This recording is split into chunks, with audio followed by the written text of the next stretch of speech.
तर नमस्कार मित्रांनो, यूट्यूब चॅनलवरती आपलं स्वागत आहे। आज आपण आलो पुन्हा एकदा त्याच ठिकाणी जिथे आपण पहिला एक रसल वायपर जाळामधून काढला होता आणि आज पुन्हा तसंच एक साप त्या जाळामध्ये तसंच अडकलेला आहे। तर त्यालासुद्धा आपण आज रेस्क्यू करूया आणि नंतर मग त्याला पर्यावरणामध्ये रिलीज करूया। तुमच्या इथं काय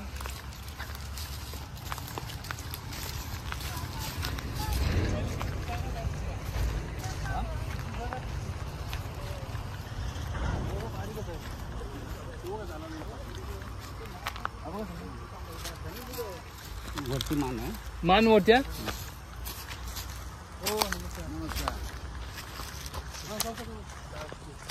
लागेल ना।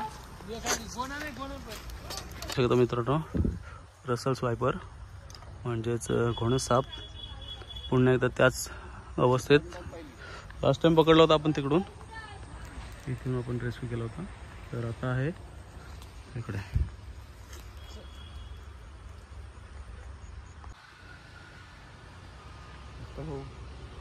किती वाजता बघितलात? तुम्हाला फोन करायचं मी पण शेतावर आलो नाही, शेंगा काढायसाठी आलो इथं।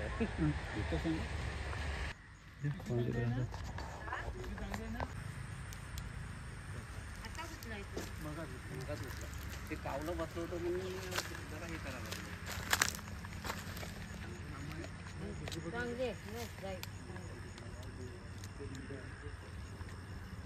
माझे एक ना आहे माझे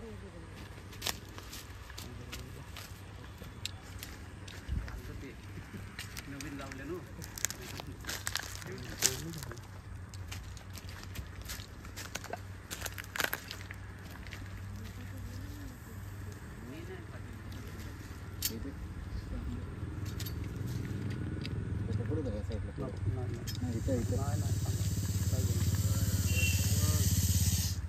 तर तुम्ही साऊंड त्याचा ऐकू शकता कसं वगैरे।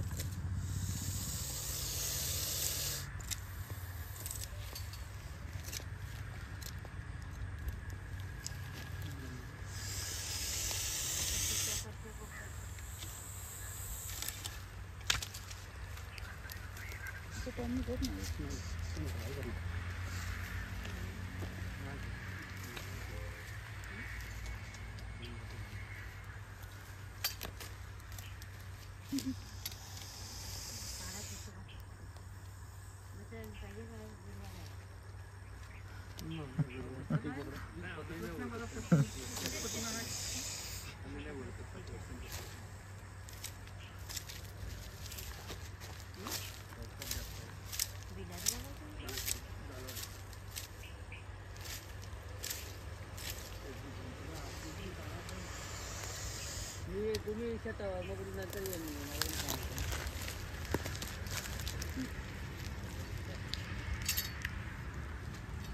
काहीतरी खाल्लाय।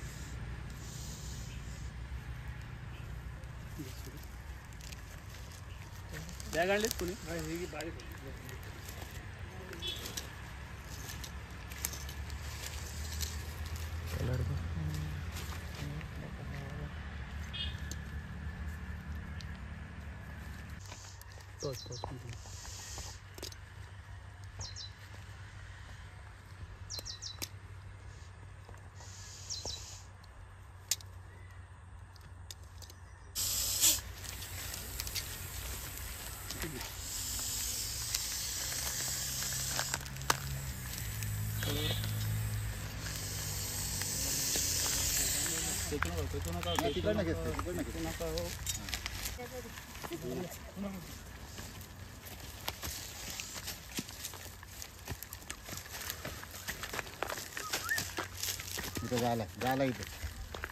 सूरज भोईर, अमय खराळे, सर्पमित्र आणि आमचे फॅन मित्रांनो। शेती असल्यामुळे तर रसल वायपर जास्त आहेत आणि हे लोक नेहमी सापाला जरी कुठे साप दिसला तरी ते साप मारत नाही।